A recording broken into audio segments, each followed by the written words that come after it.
अस्सलाम वालेकुम सावद। वालेकुम सलाम अबो। सावद मुआदे मुताबिक मां पेश थियो आहियां। भली है जीरा छोकरी फोटो कर। अच्छा दी अकबर खान अचो तो उतां ते भाई कचहरी वेही था क्यों अचो।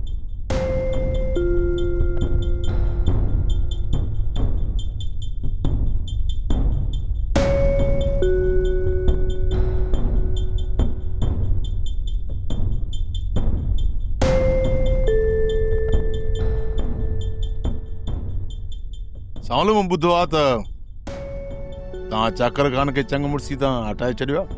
अकबर खान मेहरबानी करे असांजे घर जे मसलनि में जाती पाइण जी तूं कोशिश न कर। असां जिन मसलनि जे करे हिते गॾु थिया आहियूं न उन्हनि ते ॻाल्हाए त बहितर आहे। इन लाइ मूं हिकु दस्तावेज़ ते शर्त लिखाया आहिनि। मुंहिंजे ख़्याल में त तव्हां उहे पढ़ी वठो, वधीक पोइ था ॻाल्हायूं।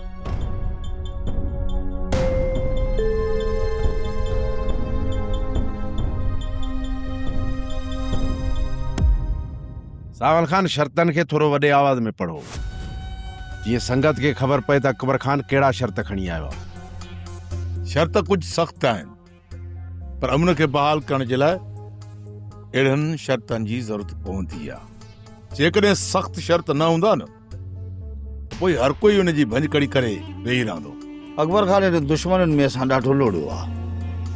इन करे असां चाहियूं था त हींअर असां हिन ॻोठ राज भाग में मोहबत जो उहो त बिज छटे वञूं जो हर कंहिं वटि रुगो प्यार ऐं मोहबत जी पोख हुजे।